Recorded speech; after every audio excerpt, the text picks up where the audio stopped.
जब मेरी शादी हुई तब मुझे लगा था कि मेरी जिंदगी पूरी हो गई है। पति प्यार करने वाला था, ससुराल वाले इज्जत देने वाले थे और घर में शांति थी। लेकिन 2 साल बीतने के बाद जब मेरी गोद सूनी रही तब एहसास हुआ कि औरत की पहचान सिर्फ उसके नाम या रिश्ते से नहीं, उसकी ममता से होती है। हर महीना, हर व्रत, हर दवा, हर पूजा, सब बेअसर। हर बार उम्मीद लगती, हर बार टूट जाती।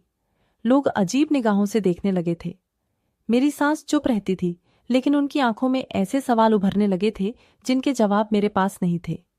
फिर एक दिन मेरे मन में एक विचार आया, और शायद वही मेरी जिंदगी का सबसे बड़ा फैसला बन गया। अगर मैं अपनी मौसेरी बहन को इस घर में ले आऊं, ये ख्याल मेरे मन में बार बार आने लगा।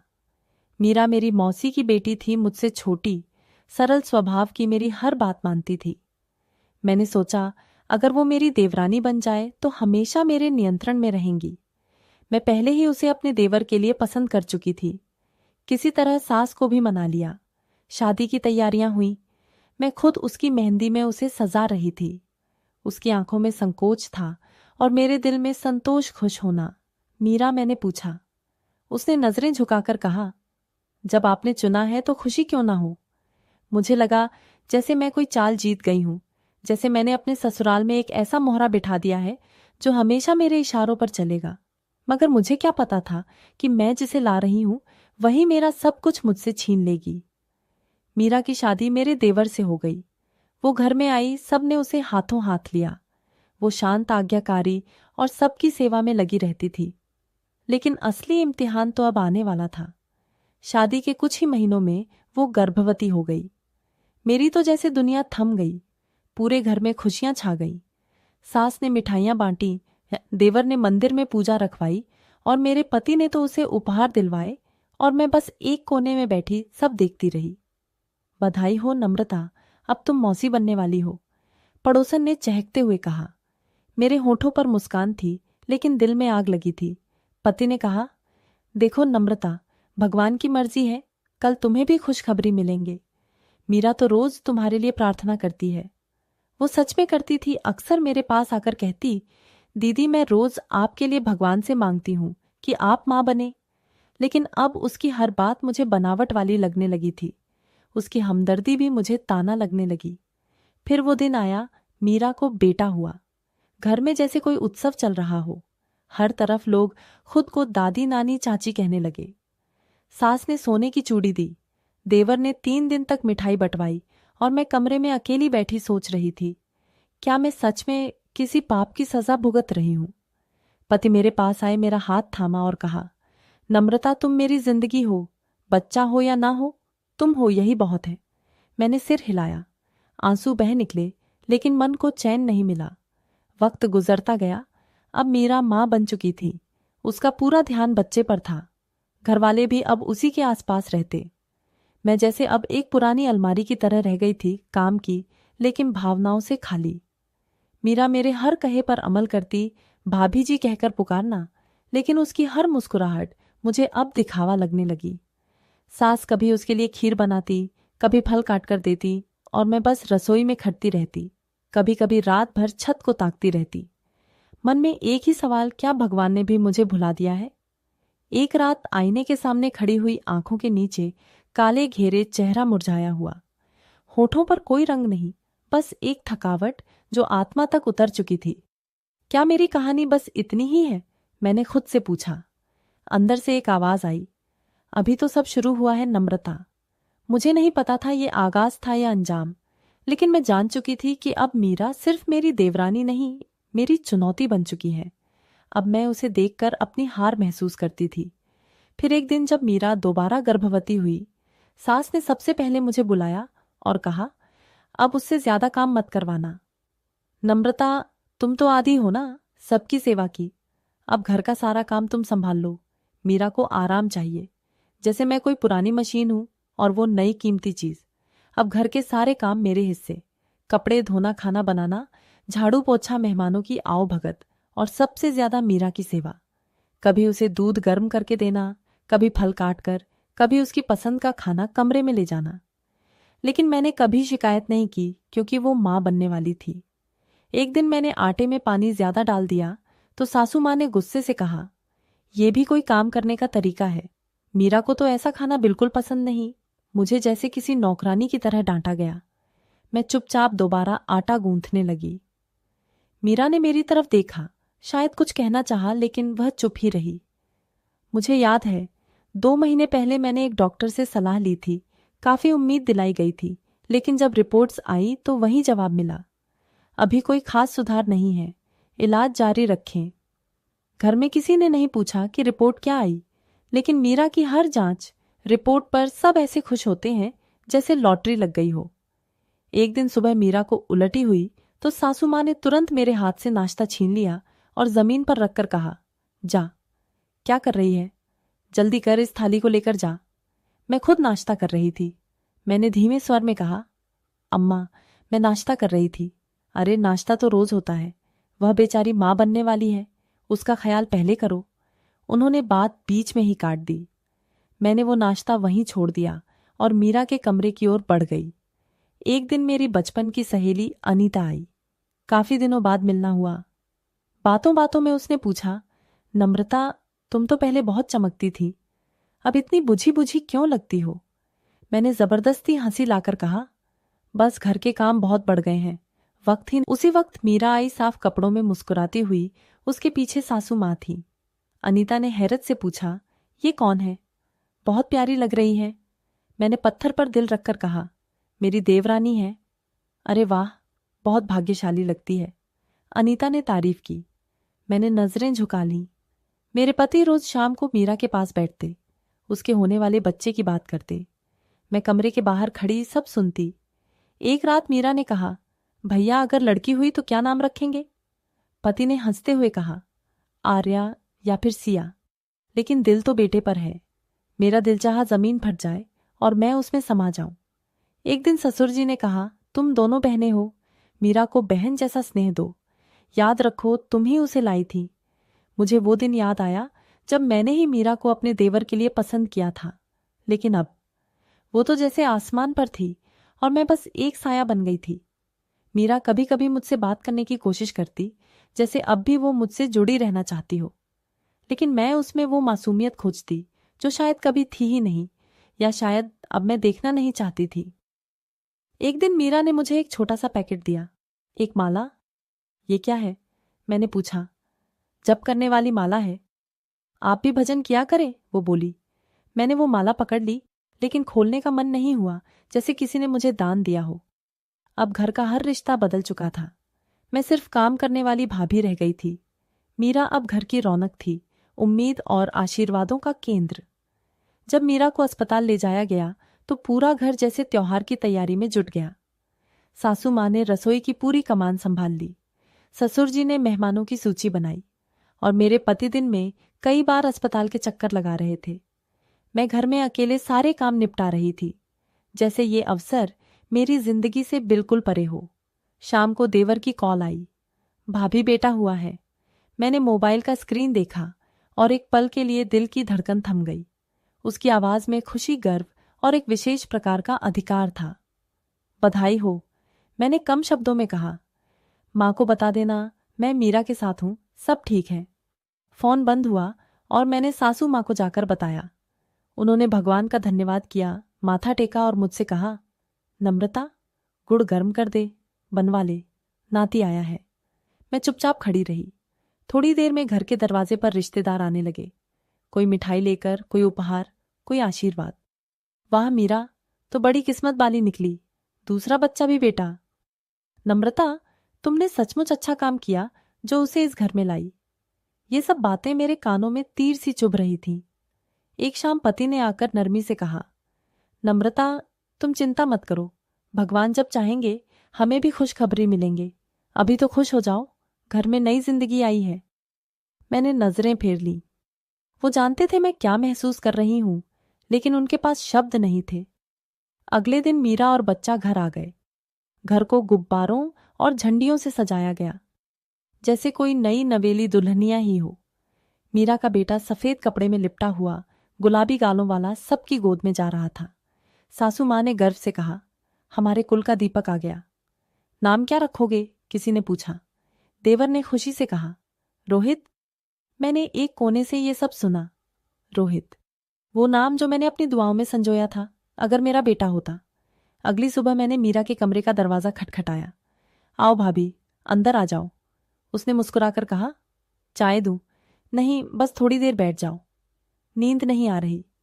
मैं बैठ गई। बच्चा सो रहा था। मीरा ने कपड़े सही किए, थोड़ा झिझक कर बोली, भाभी कभी कभी लगता है जैसे सपना देख रही हूं। मैंने चुपचाप उसकी बात सुनी। आपकी वजह से मुझे ये सब मिला, काश मैं आपके लिए भी कुछ कर पाती। मैंने नजरें फेर ली और कहा, कभी कभी इंसान जो खुद के लिए मांगता है वो किसी और को मिल जाता है। उसने चौंक कर मेरी ओर देखा, लेकिन कुछ नहीं कहा। अगले दिन बच्चा रो रहा था। मैं रसोई में थी। सासू माँ ने कहा, नम्रता, जा देख मीरा सो रही है, रोहित को कोई संभाले। मैं गई और पहली बार उस बच्चे को उठाया। वो छोटा सा जीवन मेरे हाथों में था। एक पल को लगा जैसे ये सब मेरा है, लेकिन वो लम्हा पलक झपकते बीत गया। बच्चा मेरी गोद में था और वो मेरी ओर देखकर मुस्कुरा रहा था। मैंने उसका हाथ थामा और दिल में एक हल्की सी चुभन महसूस की। क्या हुआ भाभी? मीरा जाग चुकी थी। कुछ नहीं, बस उठा लिया था, रोना बंद हो गया। उसने कृतज्ञता से मुझे देखा। अगले हफ्ते बच्चे का नामकरण संस्कार था। घर में धूम थी, भंडारा, ढोलक, मेहमानों की भीड़, उपहारों की भरमार। मैं हर जगह काम कर रही थी, लेकिन किसी ने मेरे कपड़ों, चेहरे या मेरे अस्तित्व को एक बार भी नहीं देखा। रात को मीरा थक चुकी थी। सासू माँ ने कहा, नम्रता, बच्चा थोड़ी देर संभाल लो, मीरा आराम कर ले। मैंने उसे गोद में लिया और अपने कमरे में आ गई। बच्चा सो रहा था। मैं उसकी ओर देखती रही, आंखों में आंसू भर आए। हाथ उसके चेहरे पर फेरा, फिर फौरन हटा लिया। तू मेरा क्यों नहीं है? मैंने धीमे से कहा। दरवाजे पर दस्तक हुई। मीरा आई। भाभी, आपने कुछ खाया? सब नीचे हैं, आप भी आ जाइए। मुझे नींद आ रही है, मैंने कहा और उसे बच्चा देकर दरवाजा बंद कर दिया। पहली बार दिल में जो चुभन थी वो अब नफरत बन चुकी थी। मैं सोचने लगी, ये खुश क्यों है? उसे इतना सब कुछ क्यों मिला? वो सवाल जो पहले सिर्फ शिकायत था, अब आरोप बन चुका था। रोहित के आने के बाद मीरा में कुछ नहीं बदला। वो पहले जैसी ही सबके साथ विनम्रता से बात करती, थोड़ा बहुत काम भी करती, लेकिन अब वो माँ थी और मैं बस एक साया। रोहित अभी 1.5 साल का ही हुआ था कि मीरा फिर से गर्भवती हो गई। ये खबर मुझे मेरी सास ने दी। वो चमकती आंखों के साथ रसोई में आई थी। नम्रता, मीरा की जांच रिपोर्ट पॉजिटिव आई है। भगवान ने एक और खुशी देने की ठान ली है। मेरे चेहरे का रंग बदलने लगा, लेकिन सास ने कुछ नहीं समझा। इस बार तो बेटी होगी देखना।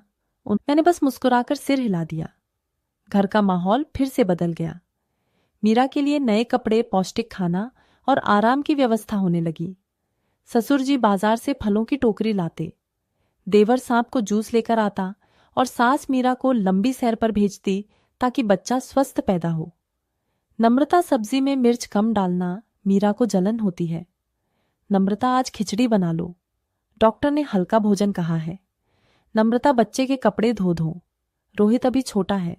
मैं बस सुनती जाती, करती जाती, जैसे मेरी जिंदगी सिर्फ दूसरों की जरूरतें पूरी करने के लिए ही है।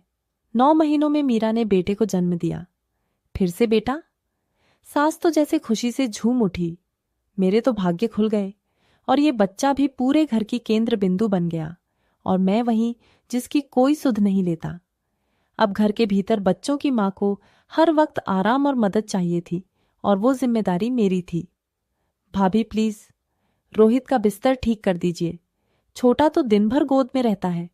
भाभी, रोहित को रोटी खिला दो, मैं छोटे को दूध पिला रही हूं।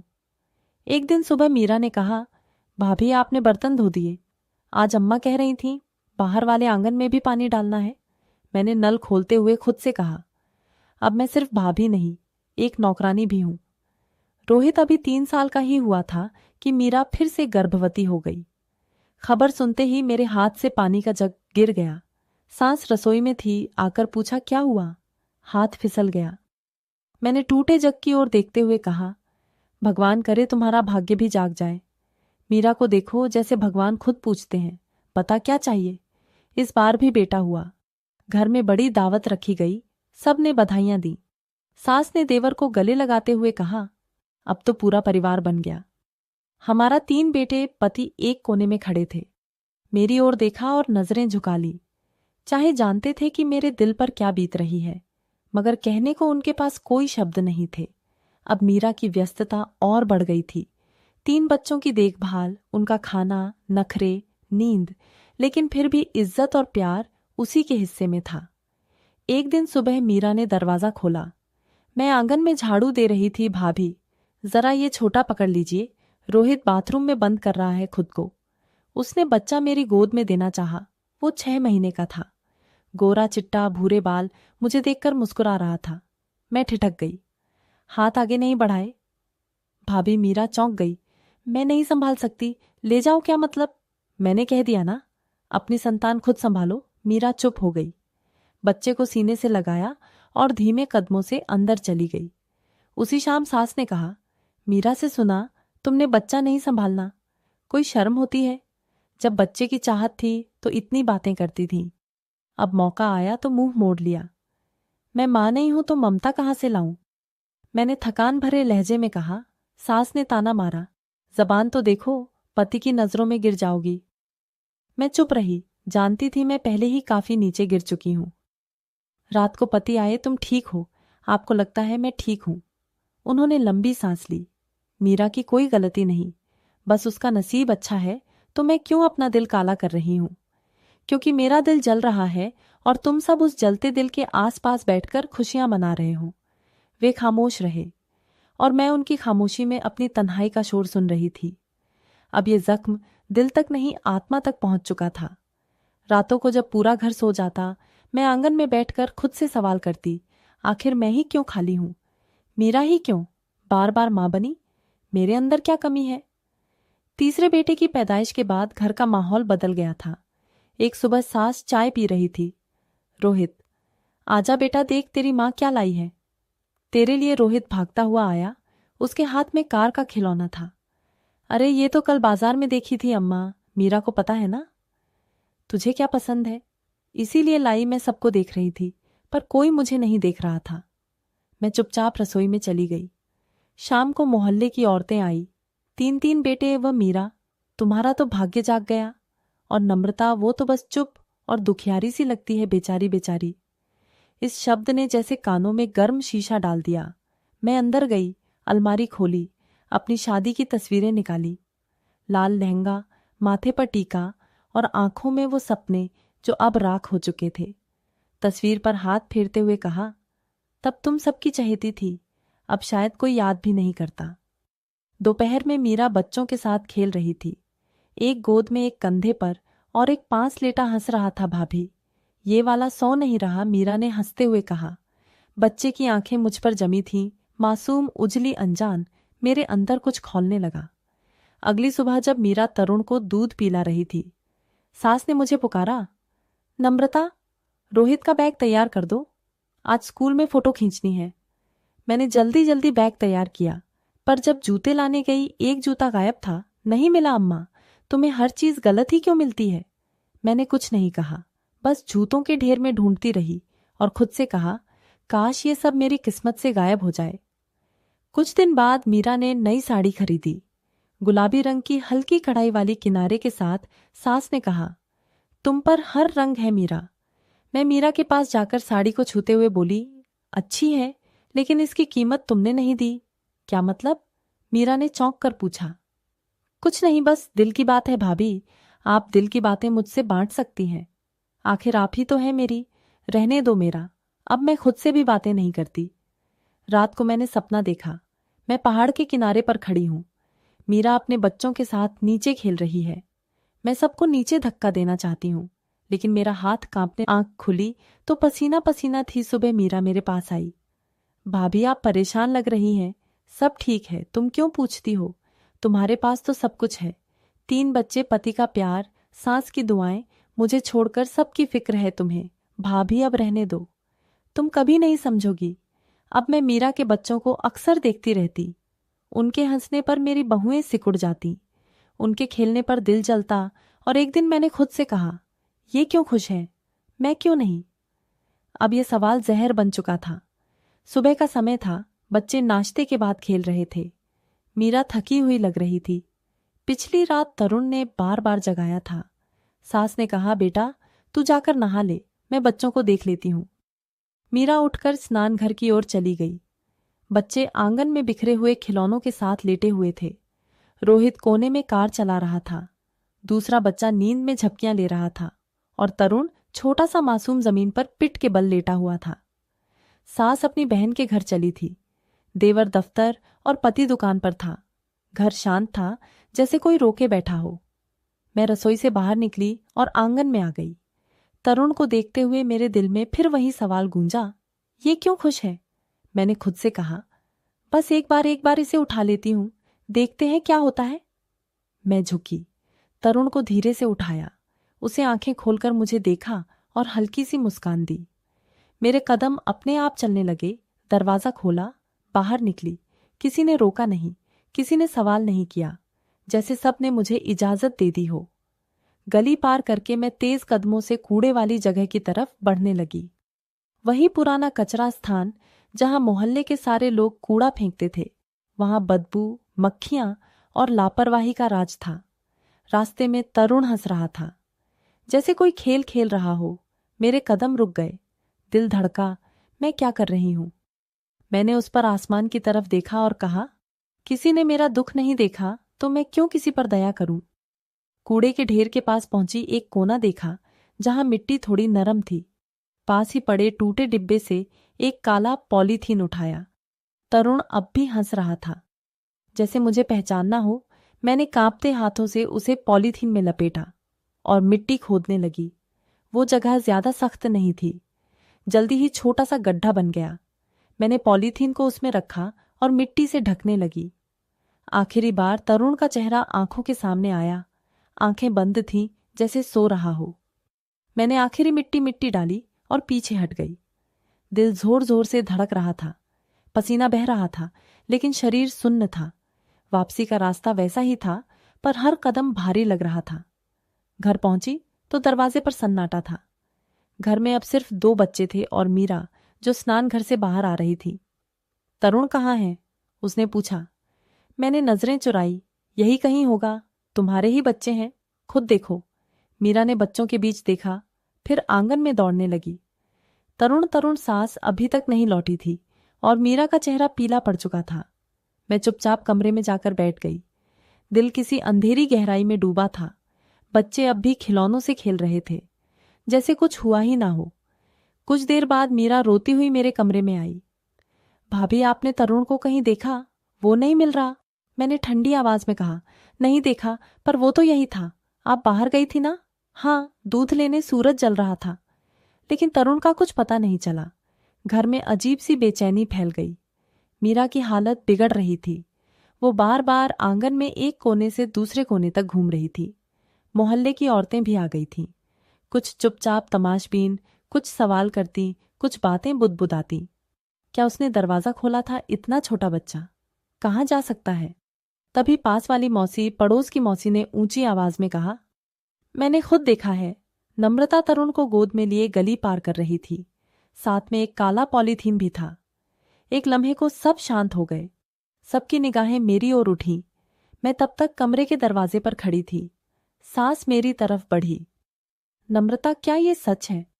मैंने पलके झपकाए और सपाट लहजे में कहा, मौसी को भ्रम हुआ होगा।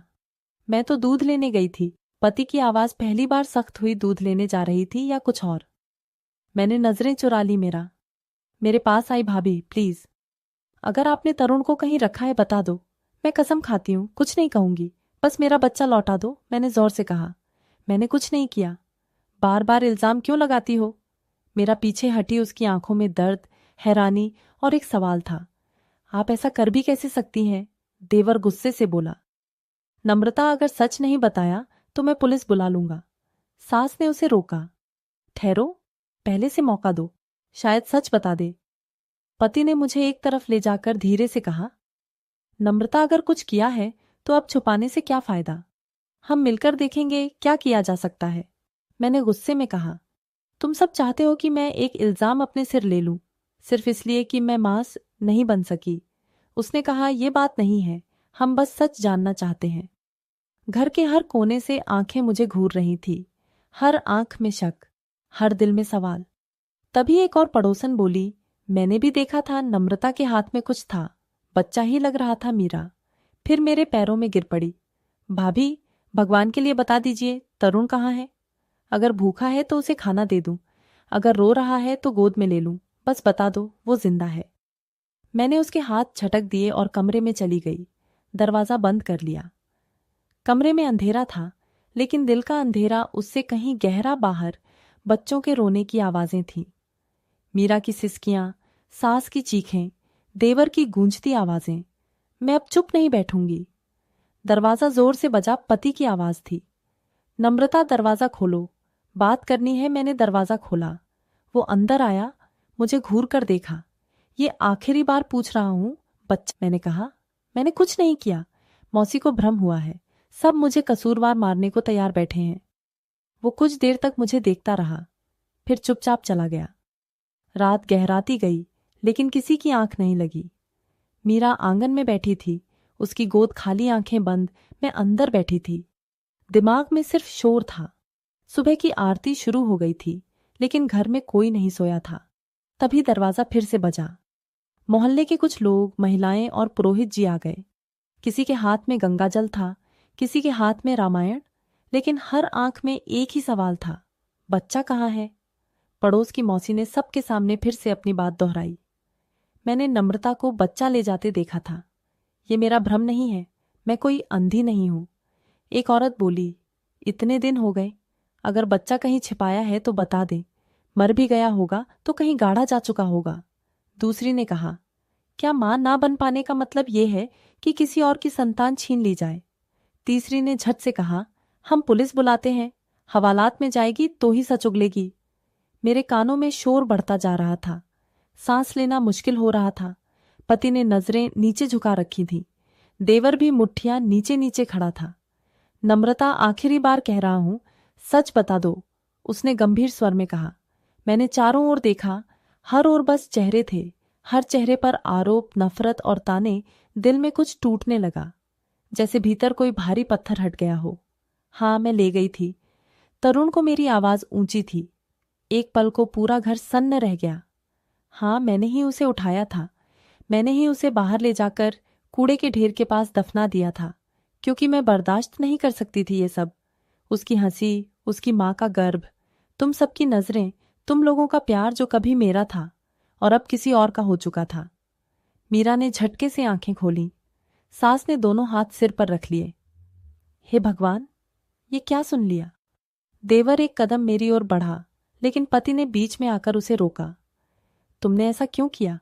उसने गुस्से से पूछा। क्योंकि मैं मां नहीं बन सकती। मेरी आवाज कांप रही थी, और तुम सब ने मुझे इसी आधार पर जीने के लायक नहीं छोड़ा। सारा दिन मुझसे काम करवाया जाता था। इज्जत ये शब्द सिर्फ मेरा के लिए रह गया था। तुम लोग कहते थे सब्र करो, भगवान देगा, लेकिन इस उम्मीद ने मुझे पागल बना दिया। पति ने मेरी ओर देखा, आंखों में ऐसी नजर जो पहले कभी नहीं देखी थी, और एक जोरदार थप्पड़ मेरे गाल पर पड़ा। तुम इतनी गिर सकती हो? तुमने एक मां की गोद उजाड़ दी, सिर्फ अपनी कमी की सजा देने के लिए। मैं खामोश खड़ी रही, चेहरे पर हाथ रखे, लेकिन अब आंखों में आंसू नहीं थे। सास चीखी, मैंने तुझे बेटी बनाकर अपने बेटे से बहा दिया, और तूने मुझे ये जहर दिया। देवर गुस्से में दरवाजे की तरफ बढ़ा। मैं पुलिस बुलाता हूं, अब कानून इसका फैसला करेगा। पति ने उसे रोक कर कहा, नहीं, पुलिस नहीं बुलाएंगे। देवर चिल्लाता, क्या मतलब? हमें अपनी इज्जत बचानी है। हमारे मोहल्ले, हमारे खानदान में अगर ये बात कानूनी शक्ल में गई तो हम कहीं भी गैर नहीं रहेंगे। मोहल्ले के कुछ बड़े बुजुर्ग भी इसमें हामी भर बैठे हैं। पुरोहित जी ने कहा, बेटी ने पाप किया है, बड़ा पाप, मगर पाप स्वीकार करना भी साहस है। अब ये बात यहीं समाप्त होनी चाहिए। मीरा झुकी हुई थी, जैसे उसके शरीर में कोई ताकत ना हो। मैं उसके पैरों में बैठ गई। मुझे माफ कर दो, तुम्हारा बेटा तुम्हारी दुनिया था, मैंने तुमसे वो छीन लिया। उसने मेरा हाथ झटक दिया। तूने मेरी ममता का खून किया है। भगवान तुझसे हर पाल का हिसाब देगा। मोहल्ले वाले धीरे धीरे लौट गए, मगर उनकी नजरें मेरे भीतर तीर की तरह धंस गई थीं। उस दिन के बाद से जैसे सब कुछ थम सा गया। देवर और मीरा अगले ही दिन बच्चों को लेकर घर छोड़ गए। सास ने अपने कमरे का दरवाजा बंद कर लिया। पति ने मुझसे बात करना छोड़ दिया। मुझसे ना कोई बोलता ना कोई सुनता। घर वहीं था, दीवारें वहीं थीं, लेकिन अब हर चीज अजनबी लगने लगी थी। सुबह सास आकर मेरे कमरे का दरवाजा खटखटाती। नल का खोल दो, पानी भर कर रख दो, आटे में नमक कम ना हो, और याद रखना तुम्हें खाने के समय चौके पर नहीं बैठना है। मैं कुछ कहती तो वो घूर कर देखती। जुबान बंद रख, हमने तुझे कानून से बचा लिया, अब ये छत ही तेरी सजा है। पति रात को देर से आता और सीधा दूसरे कमरे में चला जाता। मैं दरवाजे के पीछे खड़ी रहती, उसके कदमों की आहट सुनती, दिल में उम्मीद जगती, शायद आज वो मेरी तरफ देखेगा। शायद कुछ बोले, मगर वो खामोशी से निकल जाता, जैसे मैं वहां हूं ही नहीं। कई दिन बीत गए। मैं काम करती रही, एक नौकरानी की तरह सिलती, धोती, बर्तन मांजती, कपड़े सुखाती और शाम को चुपचाप अपने कमरे में कैद हो जाती। एक दिन सास ने गर्म सब्जी मेरी आंखों के सामने से उठा ली। ये हमारे लिए है तेरा खाना, रसोई के दरवाजे के पास रखा है, बासी है, जाकर खा ले। मैंने कहा, मैंने भी इतना ही काम किया है, मुझे भी उतना ही खाने का हक है। वो हंसी। हक? तेरा हक तो उस दिन खत्म हो गया था जब तूने एक माँ की गोद उजाड़ी थी। अब बस सजा है कई रातें भूखी बीती, कई दिन प्यासे, और फिर एक दिन शरीर पर एक छोटा सा निशान उभरा, धब्बा, जो धीरे धीरे फैलने लगा। मैंने छिपाने की कोशिश की, मगर चेहरा भी चपेट में आ गया। सांस ने देखकर पीछे हटते हुए कहा, ये क्या है? तेरे चेहरे पर बस खाज है। गर्मी की वजह से? मैंने कहा, ये खाज नहीं, कोई बुरी बीमारी है। वो बोली और हाथ झाड़ती हुई बाहर निकल गई। अगले दिन पूरा शरीर जलने लगा, जैसे किसी ने अंगारे रख दिए हों। मैंने आईने में देखा, आंखों के नीचे सूजन, चेहरे पर फोड़े, हाथों की त्वचा खुरदरी और पैरों पर गहरे जख्म। मैं अस्पताल नहीं जा सकी क्योंकि मुझे वहां ले जाने वाला कोई नहीं था। पति से कहा, मुझे डॉक्टर के पास जाना है। उसने एक नजर देखा और बोला, थोड़ा मरहम लगा लो, वक्त के साथ ठीक हो जाएगा। लेकिन वक्त के साथ ये और बिगड़ता गया। एक रात सोते हुए हाथ का जख्म फट गया, खून बहने लगा, कपड़े खराब हो गए। मैं उठी और धीरे से वॉशरूम गई, लेकिन दरवाजा खोला तो सांस खड़ी थी। उन्होंने पीछे हटते हुए कहा, खबरदार मेरे पास मत आना, तुमसे बहुत गंदी बदबू आ रही है माँ। ये बीमारी है, मुझे डॉक्टर के पास ले चलिए। मैं तेरा इलाज नहीं करवाऊंगी, मैंने तुझे पाला नहीं, अब तेरे साथ जीना भी नहीं। अगले दिन उन्होंने मेरे मायके फोन किया, तुम्हारी बेटी को कोई गंभीर छूत की बीमारी है, इसे ले जाओ, वरना हम इसे कहीं फेंक आएंगे। लेकिन वहां से जवाब आया, हमने ऐसी बेटी को मर चुका मान लिया है, वो हमारी इज्जत का जनाजा बना चुकी है। ये सुनते ही सास का फैसला हो गया था। एक शाम पति घर आया, खामोशी से मेरे कमरे का दरवाजा खोला। मैं चटाई पर लेटी थी, चेहरे पर कपड़ा रखा हुआ था। उठो, उसने कहा, कहाँ ले जा रहे हो? जहां तुम्हारी असली जगह है। क्या तुम मुझे घर से निकाल रहे हो? मैंने कांपते आवाज में पूछा। ये घर तुम्हारा नहीं रहा, अब वही जगह मिलेंगे जो तुमने तरुण के लिए चुनी थी। मैं कुछ नहीं बोल सकी, चुपचाप चादर उड़कर उठ खड़ी हुई। वो मुझे अपने साथ ले चला। एक सुनसान गली में रुका, वहीं जहां कूड़ा फेंका जाता था। उतरो, उसने कहा। यहां मैं कांप गई। हाँ, यही तेरे जैसे लोगों की जगह है। मैं नीचे उतरी। जमीन पर गंदगी, मक्खियां, सड़ांत और खामोशी थी। उसने एक पुरानी बोरी मेरे पास फेंकी। इसे ओढ़ लेना, और हाँ मत सोचना कि कोई लेने आएगा तुम्हारा, अब सब खत्म हो चुका है। वो मुड़ गया और मेरा प्रायश्चित शुरू हो गया। 2 दिन बीत गए। मैं उसी गंदी बोरी में लिपटी कूड़े के ढेर के किनारे बैठी थी। रात को कुत्ते भौंकते, दिन में मक्खियां मेरे जख्मों पर मंडराती। शरीर में ताकत बाकी नहीं थी, पर नींद भी नहीं आती थी। हर गुजरना इंसान या तो घृणा से देखता या नजरें फेर कर चला जाता। कुछ तो थूकते भी थे। एक नौजवान बोला, यही है वो जिसने बच्चे को मार दिया था, अब खुद उसी कचरे में पड़ी है। एक दिन एक छोटा लड़का आया, शायद मजदूर का बेटा। हाथ में पॉलीथीन थी, उसमें बचा हुआ खाना। उसने मुझे देखा और कुछ पल रुका, खाना खाओगी? उसने पूछा। मैंने हाँ में सर हिलाया। वो चुपचाप खाना मेरे पास रख गया। मैंने पहला निवाला लिया और मेरी आंखों से बेइख्तियार आंसू बहने लगे। हे भगवान, तूने ये दिन भी दिखाया। उस रात चांद कुछ धुंधला सा था, जैसे वो भी मुझसे नजरें चुरा रहा हो। मैंने आसमान की ओर देखा और बुदबुदाई, हे प्रभु, अगर तेरे पास माफी है तो दे दे, नहीं है तो मौत दे दे। मैं जमीन पर लेट गई और वो दिन याद करने लगी जब मैंने तरुण की मासूम मुस्कान को अनदेखा करके उसे कचरे में दफना दिया था। उसका चेहरा बार बार आंखों के सामने आता रहा। तरुण, अगर मैं तुम्हें वापस ला सकती तो जरूर लाती। मैं सिर पकड़कर रोने लगी। अगली सुबह जब सूरज निकला तो कुछ दूरी पर एक बच्चा दिखा 2 साल का रहा होगा। हाथ में नीला पॉलीथीन जिसमें प्लास्टिक के टुकड़े थे, वो हंसता हुआ मेरी तरफ आ रहा था। अचानक मेरे सामने आ खड़ा हुआ। मैंने उसके चेहरे की तरफ देखा और सांस अटक गई। वहीं आंखें, वहीं नाक, माथे पर हल्का सा निशान, ये तरुण था। मैं घबरा गई, खड़े होने की कोशिश की पर पांव कांपने लगे। बच्चा मेरी ओर मुस्कुराकर बढ़ा। तभी एक जानी पहचानी आवाज सुनाई दी, तरुण इधर आओ बेटा। मेरे सिर की नसें तन गईं। यह मीरा की आवाज थी, वही औरत जो कभी मेरे साथ एक छत के नीचे रहती थी। हाथ में पानी की बोतल, कपड़ों पर मिट्टी, पर चेहरे पर वही मां जैसी ममता की चमक। वो मेरे पास आई, तरुण को सीने से लगाया और फिर मेरी ओर देखा, पहचाना। मेरी आवाज गले में अटक गई। मैं बस हाँ में सिर हिला सकी। ये वही है जिसे तुमने दफनाया था, लेकिन ये कैसे जिंदा है? मैंने कांपते हुए पूछा। मेरा कुछ देर मुझे देखती रही, फिर बोली, तुम्हें हैरानी हो रही है ना कि तरुण जिंदा है, लेकिन शायद इससे ज्यादा हैरानी इस बात से होगी कि हमने तुम्हें पहले क्यों नहीं बताया। मैं चुपचाप सिर झुकाकर रही, मानो कह रही हूं, हाँ मुझे जानना है।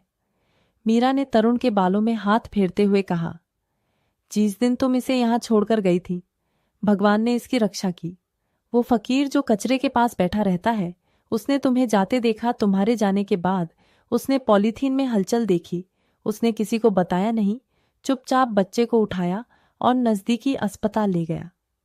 कई दिन तरुण इलाज में रहा। ना रोता था ना बोलता, बस आंखें खोलकर देखता रहता। मीरा बोलती रही और मेरी आंखों से आंसू बहते रहे। हमें तुम पर शक हुआ था, पूछा, मिन्नतें की, पर तुम चुप रही। फिर वो फकीर इधर उधर लोगों से तस्वीरें दिखाता फिरा। तभी मेरे पति के दोस्त ने तरुण को पहचान लिया और तुम अस्पताल पहुंच गई। मैंने धीरे से कहा, हाँ, और जैसे जिंदगी लौट आई। मैंने दोनों हाथों से चेहरा ढककर रोने लगी। पर तुमने मुझे क्यों नहीं बताया? मैं हर पल मर रही थी, खुद को हत्यारिन समझती रही।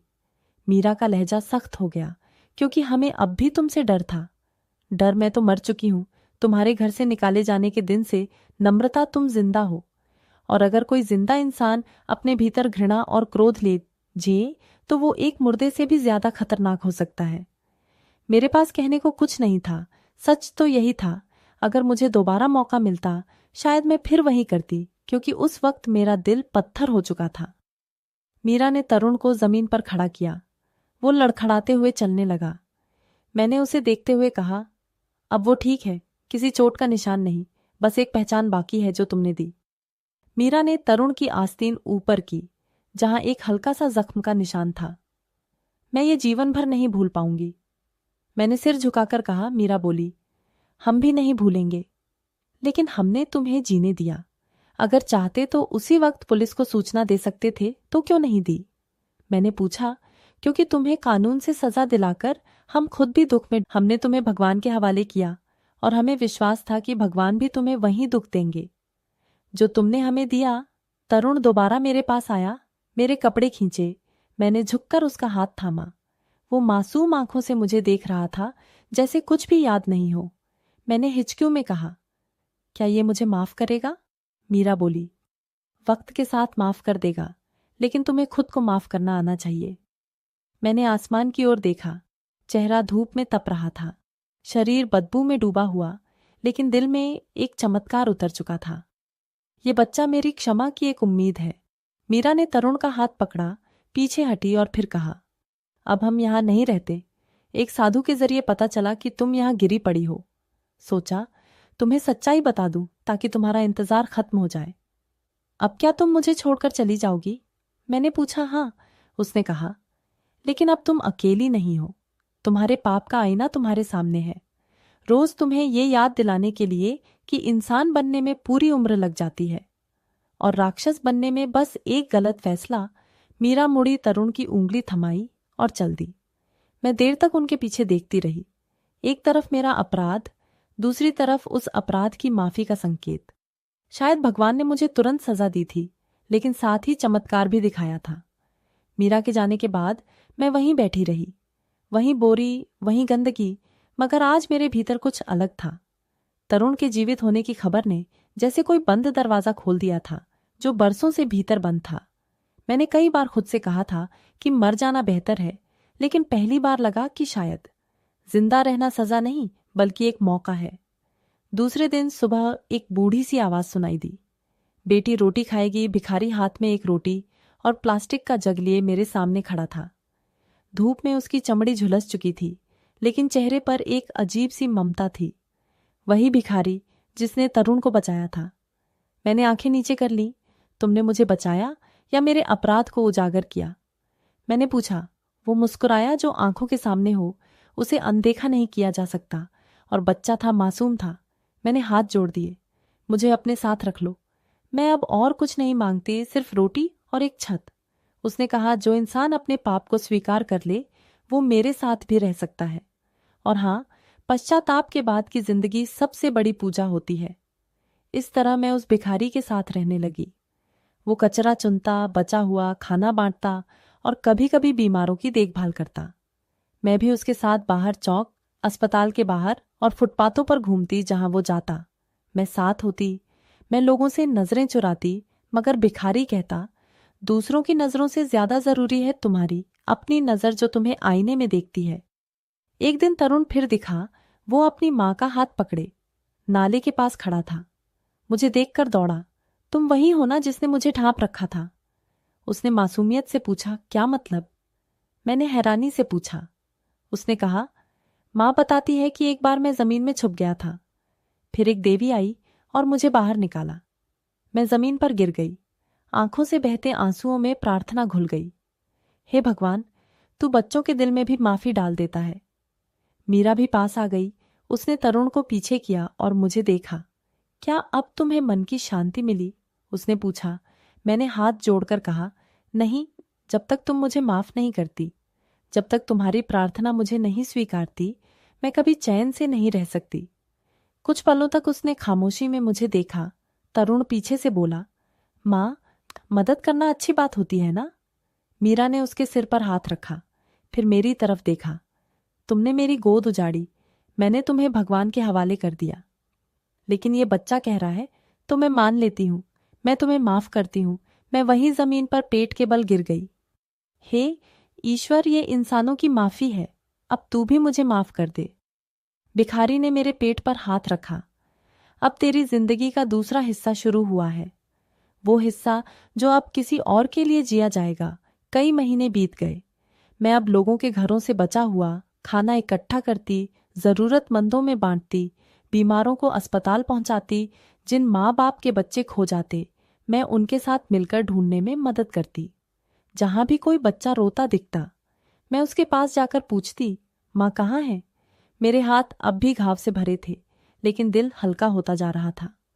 हर दिन, हर रात मैं बस एक ही प्रार्थना करती, है भगवान, मेरे अपराध का बोझ अब हल्का करते। एक दिन भिखारी ने कहा, नम्रता, तूने जो सच कबूल किया वही तेरी माफी का पहला कष्ट था। अब तेरा रास्ता लंबा है, लेकिन अंधकार नहीं है।